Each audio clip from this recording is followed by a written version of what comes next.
The topic for today is bonding agents and techniques. Classic concept of operative dentistry was challenged in 1980s and 90s by introduction of new adhesive techniques which were introduced first for enamel and then for dentine. Bonding techniques allow more conservative tooth preparation, less reliance on macromechanical retention and less removal of unsupported enamel. This is the reason why they are so popular today. Coming to the definition part of adhesion or bonding, it is a molecular or atomic attraction between two contacting surfaces. That means it is a process of interaction of one material which is known as an adhesive or adherent with another, which is also called as an adherent at a single interface. That means an interaction of an adhesive and an adherent is known as an adhesion. Adherent is a material substrate that is bonded to another material by means of an adhesive, whereas an adhesive is a material that can join substances together, resist separation and transmit loads across the bond. Adhesive is also known as an adherent. Now, the process of adhesion can occur as chemical, mechanical or a combination of both. Here you can see a diagrammatic representation of the dental adhesive system, where adherent 1 is enamel, it can be dentine also. Adherent 2 is composite resin, and in between we can see there is the adhesive. Adhesive is also known as the bonding agent. Coming to the mechanism of adhesion, bonding of resin to the tooth structure can take place by any of the following means: mechanical, chemical or a combination of both. Now first is micromechanical. Penetration of the resin and formation of resin tags within the tooth surface is micromechanical bonding. Second, adsorption. Here chemical bonding to the inorganic component, which is the hydroxyapatite, or organic component, which is mainly type 1 collagen of the tooth structure. So this is a chemical bonding. Third is bonding through diffusion. Here precipitation of substance on the tooth surface is there is precipitation of substances on the tooth surfaces to which resin monomers can bond mechanically or chemically. Then there can be a combination of the above mechanisms. Now, factors affecting adhesion. Number 1, wetting. Wetting is relative interfacial tension between a liquid and a solid substrate that results in a contact angle of less than 90 degrees. It can depend on two factors. Number 1, cleanliness of the adherent, and number 2, surface energy of the adherent. Cleaner the surface, greater is the adhesion, and more the surface energy, better is the adhesion. So, if the surface energy of the adherent is more or the substrate is more, the adhesion will be better. And if there is no surface contamination and the surface is clean, the adhesion will be increased. This diagram shows how a good wetting can ensure good adhesion. The second diagram shows how a clean surface increases the adhesion. Second is contact angle. This is a measure of wettability, where no wetting occurs at a contact angle of 180 degree and complete wetting occurs at an angle of 0 degree. Therefore, for good adhesion, it is necessary that close contact should be there between the adhesive and the substrate. Substrate can be either enamel or dentine. Stronger the attraction between the two, smaller is the contact angle. 0 contact angle is the best to obtain complete wetting. Then comes surface energy. Harder the surface is, higher will be the surface energy. For good adhesion, the surface tension of the adhesive must be lower than the surface energy of enamel and dentine. Then comes surface contamination, as already has been discussed, that cleaner the surface, better is the adhesion. Then comes water content. Lesser the water content, better is the adhesion, as there won't be any interference of water for the adhesion. So, lesser the water content, better will be the adhesion. Here we can see how in this figure, lesser is the contact angle, better is the adhesion. A shows good wetting when the contact angle is less. B, there is partial wetting when the contact angle is slightly more, and there is non-wetting when the contact angle is much more. Now, coming to the indications for use of adhesives. Number 1, to treat carious and fractured tooth structure. Number 2, to restore erosion or abrasion defects in the cervical areas. Number 3, to correct unaesthetic contours, positions, dimensions or shades of teeth. Number 4, to treat dentinal hypersensitivity. Number 5, for repair of fractured porcelain, amalgam and resin restoration. Number 6, for pit and fissure sealants. Number 7, to bond composite restoration. Number 8, to bond amalgam restoration. Number 9, to lute the crown. And number 10, to bond the orthodontic bracket. Here is a brief history of the bonding agent.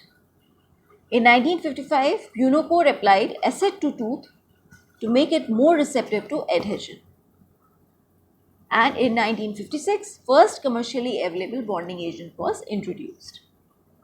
In 1978, second generation was introduced, adhesive was introduced. In 1980, total edge concept was introduced. In 1982, hybrid layer concept was introduced by Nakabayashi, and finally in 90s, multi-step and one-step adhesive systems were introduced. This will be discussed later in the complete detailed discussion of bonding agents. Now, what is enamel bonding? Enamel is the hardest tissue in the human body. It consists of 95% mineralized inorganic substance, which is hydroxyapatite, arranged in a dense crystalline structure, and a small amount of protein and water. Bunocore in 1955 was the first to reveal the adhesion of acrylic resin to acid-etched enamel. He used 85% phosphoric acid for etching. Later, Silverstone revealed that the optimum concentration of phosphoric acid should range between 30 to 40% to get a satisfactory adhesion to the enamel. Here you can see composition of enamel. In A, it is shown by weight, and in B, it is shown by volume. So we can see by weight, the inorganic portion, which is shown by the red representation, it is around 95%. And the water content by weight is approximately 4%, and organic portion is approximately 1% by weight. Etching. Acid etching transforms the smooth enamel into a very irregular surface and also increases surface free energy. Now, what is etching? It is the process of increasing the surface reactivity by demineralizing the superficial calcium layer and thus creating enamel tags. These tags are responsible for micromechanical bonding between tooth and restorative resin. When a fluid resin-based material is applied to this irregular etch surface, the resin penetrates into the surface aided by capillary action. Monomers in the material polymerize, and thus the material becomes interlocked within the enamel surface. Etchant can be either in solution form or in gel form. First figure shows a photograph of etchant in solution form, and the second figure shows the photograph of etchant in gel form. Etchant in gel form allows better control and precision in dispensing as compared to the liquid form. Therefore, gel is preferable. Acid is usually applied by means of brush and syringe. Usually 37% phosphoric acid is used for 15 seconds. 15 to 30 seconds. If concentration is greater than 50%, then an adherent layer of monocalcium phosphate monohydrate is precipitated on the etched surface that inhibits further dissolution or demineralization of the enamel. If the concentration is lower than 27%, then dicalcium phosphate monohydrate is precipitated. This cannot be easily removed and can interfere with adhesion. Deciduous teeth require longer time for etching than permanent teeth. Why? Because of the presence of aprismatic enamel in the deciduous teeth. If enamel is etched for more than the required time, it will result in deeper etch. This is because a bonding agent has a high viscosity and therefore surface tension effect of the agent will not allow its full penetration into the etched enamel. This will result in dead space beyond the bonded area. The effects of etching. Etching cleanses the debris from the enamel. It increases the enamel surface area, which is available for bonding. It produces micropores into which there is mechanical interlocking of the resin, and it also exposes more reactive surface layer, thus increasing the wettability of the surface. This figure shows the difference in appearance of etched and unetched enamel rods. Here you can see how etched enamel rods, when the enamel rods are etched, it creates an irregular surface and thus the surface area is increased. Here you can see in the B diagram, you can see there is enamel rods which are enamel tags which are being shown, and in the C there is unetched enamel where the surface area is not increased because there is no etching and therefore there is no surface roughness of the enamel. Factors affecting effects of etching on the enamel. Number 1, type of the acid used, which can be either in gel or liquid form. Number 2, concentration of the acid used and the time of etching, which has already been discussed earlier. Chemical nature of the enamel, whether there are impurities present in the hydroxyapatite crystals. These impurities can be in the form of magnesium or carbonates. Whether enamel is fluoridated or demineralized. Type of dentition, whether it is primary or permanent. If it is primary, then a longer time will be needed for etching because of the presence of aprismatic enamel. Coming to the mechanism of etching. Acid etching creates a 5 to 50 micron deep microporous layer into which the adhesive resin flows. This results in a long-lasting enamel bond that is achieved through micromechanical interlocking between the resin and enamel. Bond strength of etched enamel to composite resin normally varies between 15 and 25 MPa. When seen microscopically, 3 types of enamel etching patterns are found: type 1, type 2 and type 3. Type 1 is preferential demineralization of enamel prism cores, leaving the prism peripheries intact. That means that here dissolution of prism cores is there without dissolution of prism peripheries. Type 2 is preferential removal of the interprismatic enamel, leaving the prism cores intact. That means this is opposite of type 1. Here the peripheral enamel is dissolved, but the cores are left intact. So there is preferential removal of the interprismatic enamel. Now in type 1, the corresponding tags are cone-shaped, whereas in type 2, the corresponding enamel tags are cup-shaped. In type 3, the pattern is less distinct. It can include areas that resemble type 1 and type 2 patterns, and it can also include areas which bear no resemblance to enamel prism. Coming to the steps for enamel bonding. Number 1, perform oral prophylaxis procedure using non-fluoridated and oil-less prophylaxis paste. Clean and wash the teeth. Isolate to prevent any contamination from saliva or gingival trabecular fluid.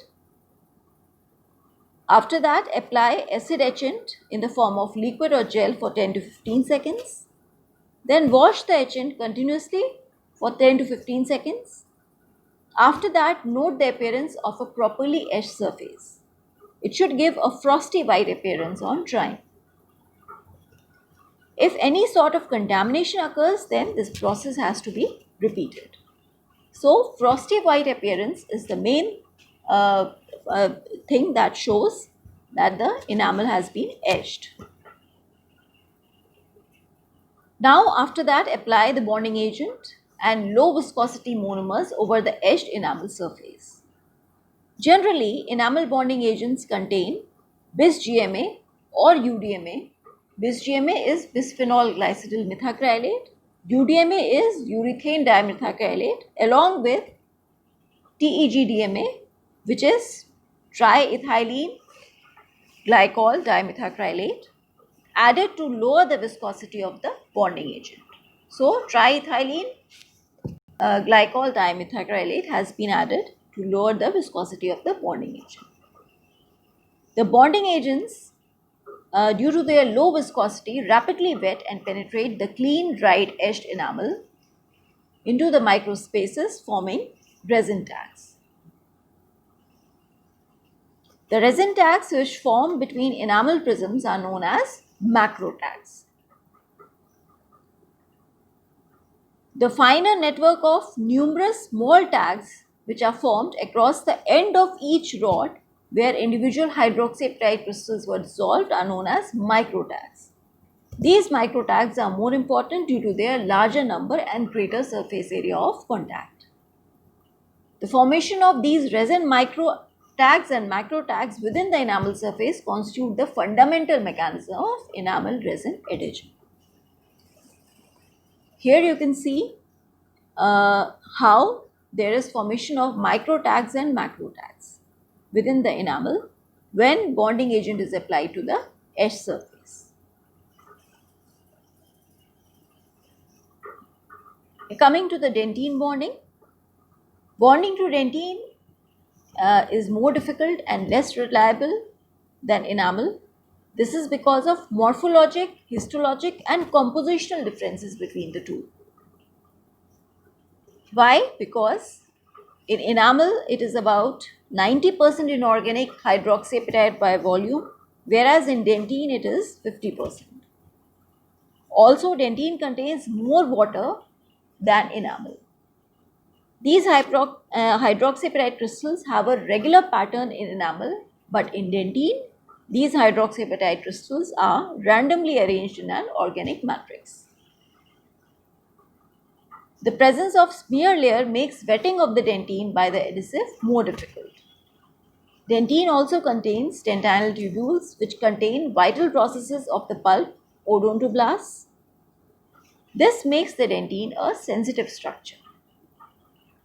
Dentine is also a dynamic tissue which shows changes due to aging, caries or operative procedures.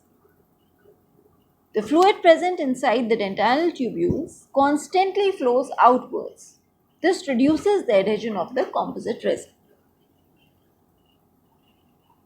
This figure shows the composition of dentine, where you can see by weight there is 70% inorganic matter and by volume there is 50% inorganic matter, whereas organic matter is 25% by volume and water is also 25% by volume. So, we can see clearly that dentine has less of inorganic matter and more of the organic matter and water in comparison to enamel.